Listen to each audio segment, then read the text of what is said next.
2020년 6월 1일 하나님께서 우리에게 주신 말씀은 요한 2서입니다.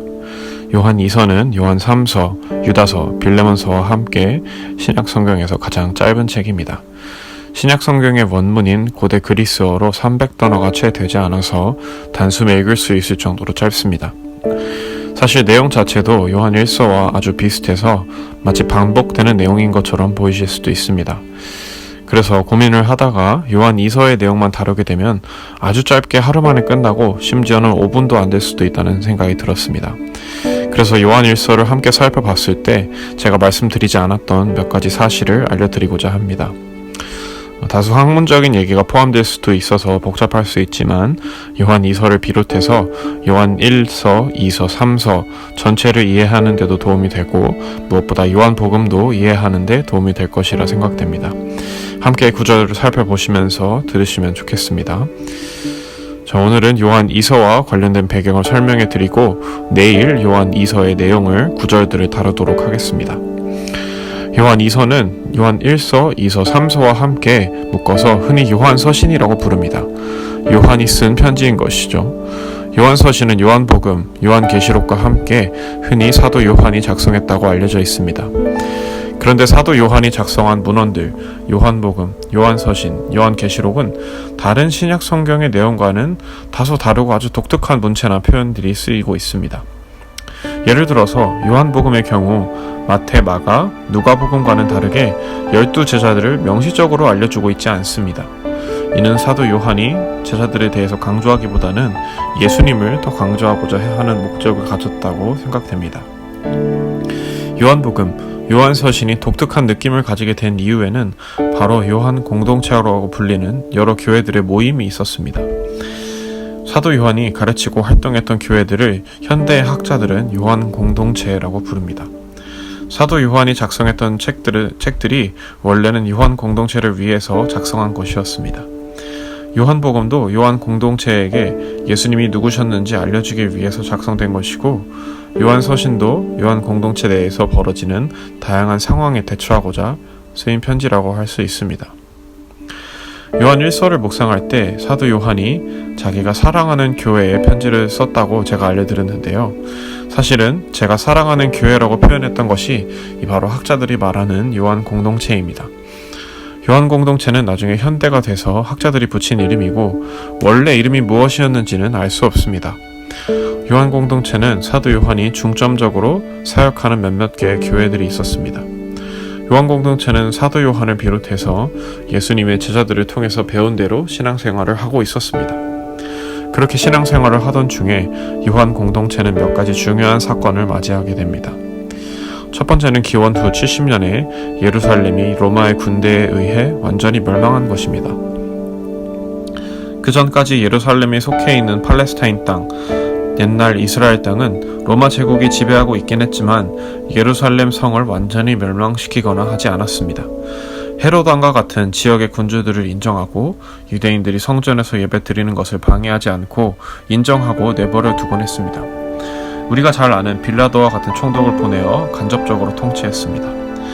그러나 이러한 로마의 지배를 탐탁지 않게 생각하는 세력이 있었는데 바로 우리도 성경을 통해서 들어본 열심당입니다. 열심당은 열렬하게 군사적인 운동을 진행하다가 결국 반란군으로 발전하게 됩니다. 몇 년간의 혼란을 두고 보던 로마 제국은 결국 예루살렘을 완전히 멸망시키게 됩니다.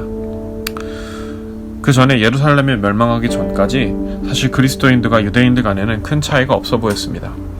아직은 많은 그리스도인들이 유대인 출신이었고 예루살렘을 자신의 영혼의 고향처럼 여겼습니다. 그래서 초기의 기독교는 예루살렘을 중심으로 모였고 베드로, 야고보와 같은 사도들은 대부분 예루살렘을 중심으로 활동했습니다. 사도행전을 보게 되면 예수님의 제자들이 대부분 성전 주변에서 모이고 매일 성전에서 기도드리고 했던 기록들을 찾아볼 수 있습니다. 그러나 시간이 흘러 예루살렘이 멸망하게 됐습니다. 그래서 유대인이었던 그리스도인들은 더 이상 예루살렘을 중심으로 하지 않고 성전이 없을 때는 어떤 믿음을 가져야 하는지 고민하게 됐습니다.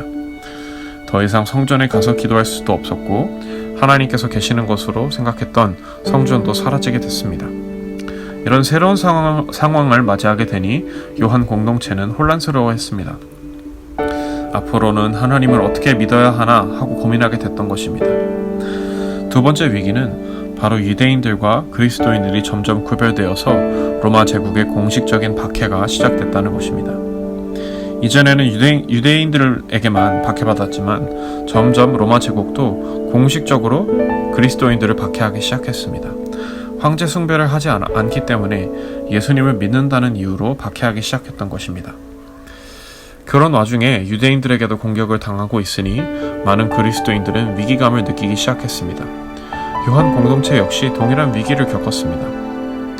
지금 우리는 자유롭게 교회를 다니고 있지만 그 당시 요한 공동체와 같은 교회들은 하루하루 매일 죽음의 위협을 받는 상황 속에서 어떻게 살아가야 하는지 고민을 많이 했을 것입니다. 이러한 상황에서 요한복음이 탄생하게 됐습니다. 요한 공동체는 자신들이 속했던 유대인들로부터 박해를 당하고 멸시를 당했고 로마 제국으로부터 박해를 받게 됐습니다. 더 이상 유대인으로서의 정체성도 없고 로마 제국의 시민으로서의 정체성도 가질 수 없었습니다. 그래서 사도 요한은 더더욱 예수님이 누구신지 알려주고자 했습니다. 진정한 그리스도인은 예수님 안에서 자신의 정체성을 찾기 때문입니다. 그래서 요한복음을 통해서 나타나는 예수님은 누구실까요? 태초부터 하나님과 함께 계셨지만 하늘 보좌를 버리고 이 땅에 내려오셔서 우리와 함께 하시는 예수님이셨습니다. 죄가 없으시기에 굳이 고난을 받으실 필요가 없었지만 우리를 위해서 십자가에서 죽으시고 부활하시는 희생하는 사랑을 선택하시는 예수님이셨습니다. 그래서 요한 공동체는 요한복음을 통해서 예수님의 사랑을 배웠습니다. 그리고 박해받는 상황에서 사도 요한은 서로 하나 되고 서로 사랑해야 한다고 말합니다. 왜냐하면 유대인들에게도 버림받고 로마 제국에게도 버림받은 상황에서 그리스도인들은 서로를 보호하고 사랑해야 했기 때문입니다. 여기까지 요한복음을 통해서 여러 가지를 배웠는데 그때 요한 공동체를 방해하는 세력, 바로 요한서신에서 보게 되는 미혹하는 자들의 무리가 나옵니다. 이 미혹하는 자들은 요한 1서에서 말씀드린 대로 예수님의 십자가의 죽음을 부정했습니다. 그래서 예수님도 필요 없다고 했고 형제 자매를 사랑하지도 않았습니다.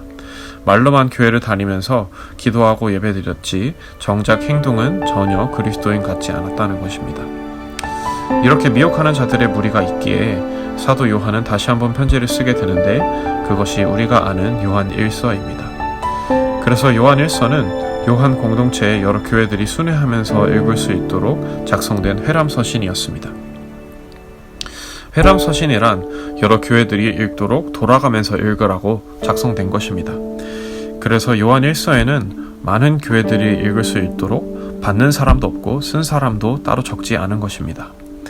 그리고 비슷한 내용을 담고 있지만 요한 2서에는 분명히 쓴 사람과 받는 사람이 있습니다. 요한 1서가 요한 공동체가 돌아가면서 읽을 수 있도록 작성된 것이라면 요한 2서는 요한 공동체 중에서도 어느 특정한 교회를 향해서 쓰인 것이죠. 그래서 요한 2서 1절에서 택하심을 받은 부녀와 그의 자녀들은 바로 특정한 교회를 지칭하는 것입니다. 이런 배경을 기억하시면서 요한 서신과 더 나아가서 나중에 요한 복음도 읽으시면 좋겠습니다. 어찌 보면 요즘 우리의 상황에서 비슷하게 기억해야 할 점이 있는지도 모르겠습니다. 예루살렘 성전을 잃고 어떻게 예배 드려야 할지 몰랐던 유대인 출신 그리스도인들, 꼭 코로나 바이러스 중에 비대면으로 예배를 드려야 해서 괴로운 우리와 비슷하다고 생각되지 않습니까? 물론 우리는 로마의 군대에게 멸망한다거나 할 정도로 박해를 받고 있지는 않습니다. 하지만 성전에 나갈 수 없었던 유대인들처럼 우리도 직접 교회를 나갈 수 없어서 당황하고 있는 것은 참으로 비슷하다고 여겨집니다.